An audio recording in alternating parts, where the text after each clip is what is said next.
Hi guys, നമുക്കിന്നൊരു മസാല കിച്ചടി തയ്യാറാക്കാം. അതിനായിട്ട് ഞാനിവിടെ 1.5 ഗ്ലാസ് ബിരിയാണി അരി എടുത്തിട്ടുണ്ട്.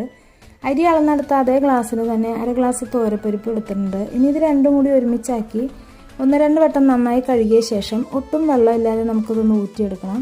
ഒരു മൂടിപ്പാത്രം വെച്ച് വെള്ളം ഊറ്റി വയ്ക്കാം. ഇനി അടുത്തതായിട്ട് ചൂടായ പാനിലേക്ക് ആവശ്യത്തിനുള്ള വെളിച്ചെണ്ണ ഒഴിച്ച് 2 വലിയ സവാള, 3 പച്ചമുളക് പൊടിയായി എരിഞ്ഞതിട്ട് നല്ല ബ്രൗൺ കളറിൽ വഴറ്റിയ ശേഷം 1 ടീസ്പൂൺ മുളക് പൊടി, 2 ടീസ്പൂൺ ഗരം മസാലപ്പൊടി, 1/4 ടീസ്പൂൺ മഞ്ഞൾപ്പൊടി ഇട്ട് കരിയാതെ 1 മിനിറ്റ് നേരം വഴറ്റി ഊറ്റി വെച്ചിരിക്കുന്ന പരിപ്പ് അരിയിട്ട് ഒരു 5 മിനിറ്റ് മീഡിയം ഫ്ലെയിമിലൊന്ന് വറുത്തെടുക്കണം. ഇനി അരി അളന്നെടുത്ത അതേ ഗ്ലാസ്സിന് 7 ഗ്ലാസ് വെള്ളവും ആവശ്യത്തിന് ഉപ്പ് ഇട്ടതൊന്ന് വേവാനായിട്ട് മൂടി വയ്ക്കാം.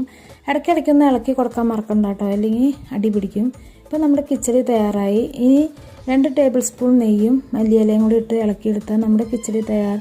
അപ്പോൾ ഇതൊന്ന് എല്ലാവരും ഒന്ന് ട്രൈ ചെയ്ത് നോക്കിയിട്ട് ലൈക്കും സബ്സ്ക്രൈബും ചെയ്യണേ. ബൈ.